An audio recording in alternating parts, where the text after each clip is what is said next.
بسم اللہ الرحمن الرحیم۔ رسول اللہ صلی اللہ علیہ وآلہ وسلم نے ارشاد فرمایا، جنت میں تم میں سب سے کم ملکیت والا شخص وہ ہوگا جس سے اللہ تعالیٰ فرمائے گا تمنا کر، وہ تمنا کرے گا، اور تمنا کرے گا تو وہ اسے پوچھے گا کیا تو نے تمنا کر لی؟ وہ کہے گا جی ہاں، تو اسے کہا جائے گا تمہارے لیے وہ ہے جو تو نے تمنا کی، اور جو تو نے تمنا کی اتنا اس کے ساتھ اور بھی۔ رسول اللہ صلی اللہ علیہ وآلہ وسلم نے ارشاد فرمایا، جنت میں کچھ ایسے لوگ داخل ہوں گے جن کے دل حسد و بغض وغیرہ سے پاک ہونے کے لحاظ سے پرندوں کے دلوں کی طرح ہوں گے۔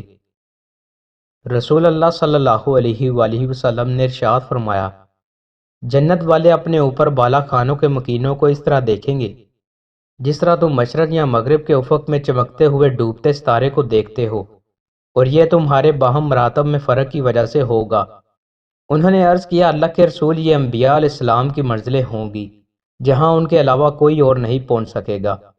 آپ صلی اللہ علیہ وآلہ وسلم نے فرمایا، نہیں، بلکہ اس ذات کی قسم جس کے ہاتھ میں میری جان ہے، وہ لوگ جو اللہ پر ایمان لائے اور انہوں نے رسولوں کی تصدیق کی۔ رسول اللہ صلی اللہ علیہ وآلہ وسلم نے ارشاد فرمایا، جو شخص جنت میں داخل ہوگا وہ خوشحال رہے گا، بدحال نہیں ہوگا، نہ تو اس کا لباس پرانا ہوگا اور نہ اس کی جوانی ختم ہوگی۔ رسول اللہ صلی اللہ علیہ وآلہ وسلم نے ارشاد فرمایا، جنتی جنت میں کھائے پیئیں گے لیکن وہ تھکیں گے، نہ انہیں بول و براز کی حاجت ہوگی اور نہ ہی ان کی ناک سے علائش نکلے گی۔ صحابہ نے عرض کیا، تو پھر کھانا کدھر جائے گا؟ فرمایا، ڈکار اور پسینہ کستوری کی طرح ہوگا، وہ اس طرح آسانی اور تسلسل کے ساتھ تسبیح و تحمید کریں گے جس طرح تم سانس لیتے ہو۔ رسول اللہ صلی اللہ علیہ وآلہ وسلم نے ارشاد فرمایا، جنت میں 100 درجے ہیں اور ہر 2 درجوں کے درمیان اس قدر فاصلہ ہے جس قدر آسمان اور زمین کے درمیان ہے، اور فردوس سب سے اعلیٰ درجے کی جنت ہے۔ جنت کی چاروں نہریں وہیں سے جاری ہوتی ہیں اور اسی کے اوپر عرش ہے۔ جب تم اللہ سے سوال کرو تو اس سے فردوس کا سوال کرو جو کہ جنت کا اعلیٰ مقام ہے۔